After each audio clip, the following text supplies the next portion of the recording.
Hello friends, आज मैं आपको बताऊंगा कि ब्याने से 1 महीने पहले यदि आप अपनी गाय भैंस को दूध बढ़ाने व गादी अडर लेवटी बढ़ाने के लिए ये 2 इंजेक्शन लगवा लो, आप अपने पशु में तुरंत आप अपने पशुओं की जिस प्रकार से फ़ायदा मिल जाएगा। बहुत इस तरह के कमेंट्स आ रहे थे कि पशुपालक जो कि हमारी जो गाय भैंस हैं कोई इस तरह की जो फीड सप्लीमेंट हैं वह समय पर खाती नहीं है, ब्याने से 1 महीने पहले हम उसे कुछ देना चाहते हैं ताकि उसकी अडर व लेवटी का विकास कर सकें, दूध की मात्रा ब्याने के बाद में भी बढ़ा सकें। तो इसके लिए कौन से इंजेक्शन आते हैं, तो आज की वीडियो के अंदर मैं आपको 2 इंजेक्शन बताऊंगा।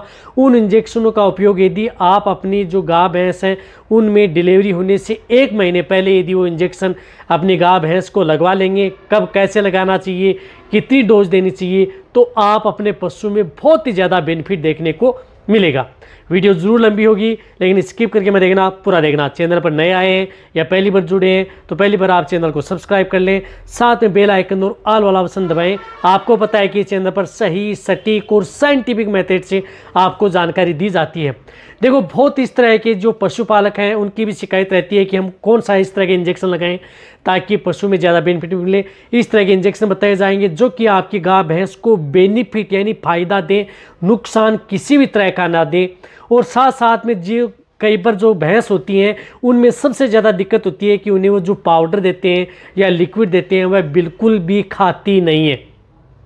यदि आपका कोई पशु फीड सप्लीमेंट लिक्विड यदि नहीं खा रहा है तो उस स्थिति में भी यदि आप उपयोग कर सकते हैं।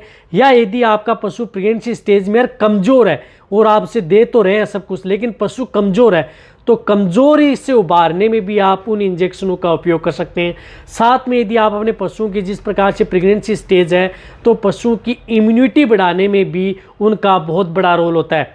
कहने का मतलब है कि कमज़ोरी उबारने में, पशुओं की रोग प्रतिरोधक क्षमता बढ़ाने में ताकि पशु बीमार न हो, अडर लेवटी का विकास करने में और साथ में पशु में दूध बढ़ाने में। यदि आपके पशु में वो इंजेक्शन लगाएंगे तो दूध की मात्रा ब्याने के बाद में बढ़ेगी अच्छी तरह से। साथ में आपको क्या है कि अडर लेवटी का विकास होगा, अडर का विकास होगा, लेवटी का विकास होगा, जिसके टीथ थन छोटे हैं उनका भी विकास होगा और थन से संबंधित कोई बीमारी है उनका भी समाधान हो जाएगा। कहने का मतलब है कि यदि पशु को यदि आपको ब्याने से पहले कई बार पशु में जो मेस्टाइटिस है, अदर जो थैलेला रोग से संबंधित या कोई दिक्कतें देखने को मिलती हैं तो वह भी कंट्रोल होंगी। तो आप उन इंजेक्शन का उपयोग अपने पशु में अपने वेटेरिनियन से ज़रूर अपने पशु में उस तरह की स्थिति है तो करवा लेना चाहिए यदि आप अपने पशु में बेटर रिजल्ट लेना चाहते हैं। देखो, सबसे पहले मैं आपको बताना चाहता हूं कि यदि ब्याने से पहले पशुओं को मल्टीविटामिन्स की भी ज़रूरत होती है, साथ में जिस तरह से कई बार जो कैल्शियम है, विटामिन्स B12 हैं उनकी भी बहुत ज़्यादा ज़रूरत पड़ती है, विटामिन D3 की ज़रूरत पड़ती है। ये बहुत ज़्यादा ज़रूरी है यदि आपका पशु प्रेग्नेंट स्टेज में है और ब्याने वाला है। उस स्थिति में आपको इस तरह के एलिमेंट्स की सबसे ज़्यादा ज़रूरत पड़ती है। साथ साथ में अडर व लेवटी का विकास करने के लिए बायोटिन्स यानी विटामिन H का बहुत बड़ा रोल होता है, तो वहाँ पर उसको वह भी आपको बहुत ज़्यादा ज़रूरी है यदि देना है। उससे क्या होगा कि पशुओं की शरीर पर अच्छी शाइनिंग आएगी, चमक बनी रहेगी, साथ साथ में पशुओं की जो बॉडी है उसका वेट गेन होगा और साथ में बॉडी पर मांस भी जमा होगा यानी अच्छी शाइनिंग देखने को मिलेगी। उस स्थिति में भी आप उनका उपयोग कर सकते हैं। ब्याने से 1 महीने पहले भी लगा सकते हैं। यदि आपका पशु बहुत ज़्यादा कमज़ोर है तो पहले भी आप उनका उपयोग कर सकते हैं। तो देखो, सबसे पहले जो मैं आपको इंजेक्शन बता रहा हूँ वह इंजेक्शन आपको उपयोग करना है जिस तरह से एक कैल्शियम का इंजेक्शन, जिस प्रकार से कालविट 12 न्यू इंजेक्शन आता है जिसके अंदर calcium, vitamin D3 and vitamin B12 ये इंजेक्शन आता है। यानी vitamin D3 and vitamin B12 का जो ये इंजेक्शन आता है, ये इंजेक्शन आपको अपने पशु में अपने वेटेरिनियन से करवाना है। ये इंजेक्शन तभी प्रयोग करने हैं जब आपका पशु स्वस्थ है, खाना पीना कर रहा है, जुगाली कर रहा है, यानी पशु बीमार नहीं है, टेम्परेचर बढ़ा हुआ नहीं है। उस स्थिति में ही आपको ये इंजेक्शन पशुओं को लगाने हैं, यानी स्वस्थ पशु को ही आपको ये इंजेक्शन लगाने हैं। तो ये जिस प्रकार से कालविट 12 न्यू इंजेक्शन आता है, इस इंजेक्शन का उपयोग अपने वेटेरियन से करवाना है। इसकी डोज अपने जिस प्रकार से 300-400 kg का पशु है तो 20 ml ओनली ऑन इंट्रामस्कुलर, यानी 20 ml आपको इंट्रामस्कुलर ये इंजेक्शन पशुओं को लगवा देना है। ये इंजेक्शन बहुत ज़्यादा ज़रूरी है क्योंकि इसके अंदर यदि पशु में जिस प्रकार से ब्लड में आरबीसी हीमोग्लोबिन की मात्रा कम हो गई है तो उसको अप करता है, साथ साथ में पशु में जिस प्रकार से कैल्शियम की डिफिशिएंसी है उसको कंट्रोल करता है, और साथ में पशु की जिस प्रकार से कमजोरी है, उड़ने बैठने में दिक्कत है तो उनको भी बहुत रिलीफ देता है। तो आपको ये इंजेक्शन लगाना चाहिए। इंजेक्शन बताऊंगा कि आपको देना कितनी बार है वह भी आपको लास्ट में बताया जाएगा, लेकिन सबसे पहले आपको ये इंजेक्शन पशु में उपयोग करना है जो कालविट बीमार आता है। वैसे ये इंजेक्शन आता है, ये इंजेक्शन आपको सप्ताह में एक बार, यानी 1 महीना यदि पशु का ब्याने का समय बचा है तो आपको 4 बार ये इंजेक्शन लगवाना है, यानी 1 महीने में आपको ये 4 बार इंजेक्शन लगवाना है।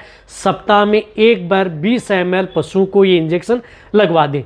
इसी के साथ साथ आपको एक दूसरा इंजेक्शन आता है, उस इंजेक्शन का उपयोग करना है जिस इंजेक्शन के अंदर iodised vitamin AD3 and biotin हो, वह इंजेक्शन आपको उपयोग करना है। जिस तरह से उसके लिए इंजेक्शन आता है बोविबेस्ट H, बहुत अच्छा रिजल्ट। आपको वही इंजेक्शन बताए जा रहे हैं जो हम डेयरी फार्म में उपयोग करते हैं या जिनका अच्छा रिजल्ट है। तो बोविबेस्ट H इंजेक्शन जिसके अंदर साल्ट मैंने बताया, ये साल्ट होने चाहिए।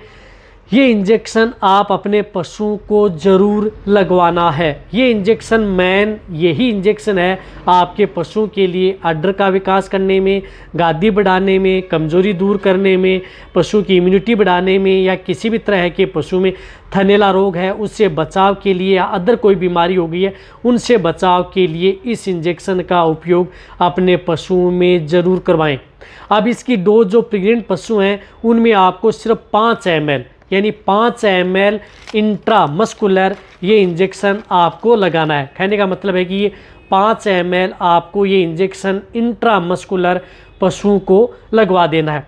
ये इंजेक्शन भी आपको सप्ताह में एक बार, यानी 7 से 8 दिन में एक बार ये इंजेक्शन 5 ml पशुओं को लगाना है। या जिन पशुओं का बॉडी वेट ज़्यादा है, जैसे शरीर से भारी हैं, 500-600 kg से लगभग हैं, बहुत ज़्यादा भारी मोरा नस्ल की भैंसें हैं या गायें हैं जिनकी बॉडी वेट, तो उनमें आप 10 ml का भी उपयोग कर सकते हैं, अन्यथा आपको 5 ml ही उपयोग करना है। तो ये सप्ताह में एक बार, ब्याने से पहले 4 बार, 1 महीने में आपको 4 बार आपको ये इंजेक्शन लगाना है। यानी दोनों इंजेक्शन को एक साथ, यानी एक ये इंजेक्शन आपको इंट्रामस्कुलर एक साइड में लगा दिया, एक साइड में आपने ये कालविट लगा दिया, दोनों इंजेक्शनों को आपको एक साथ अलग अलग साइड में आपको लगाना है। इस तरह से महीने में 4 बार ये दोनों इंजेक्शनों की डोज आपको देनी है। इतना महंगा कोई खर्चा नहीं है, लेकिन आपके पशु में बहुत ही अच्छा रिजल्ट मिलेगा यदि आप अपने वेटेरियन से इंजेक्शन लगवा लेंगे। यदि आपको ये लगाना या ट्रेनिंग करी हुई है, लगाना आता है, तो ये इंजेक्शन आप अपने पशु में लगवाएं। आप अपने पशु की अड्डर, लेवटी, दूध की मात्रा पशुओं की बढ़ा सकते हैं। दोनों इंजेक्शन पशु के लिए सेफ हैं, किसी भी तरह का कोई भी नुकसान पशु में नहीं करेंगे यदि आप सही तरीके से, लेकिन कंटिन्यूटी नहीं लगा सकते। जितनी मैंने बताया उसी के अनुसार आपको ये इंजेक्शन लगवाने। तो ये वीडियो जितना हो सकता है पशुपालक वेटेरियन के साथ शेयर करें। इसी तरह की नॉलेज वीडियो को आपको जैसे मिलते हैं इसी तरह से वीडियो देखते रहें। थैंक्स, धन्यवाद।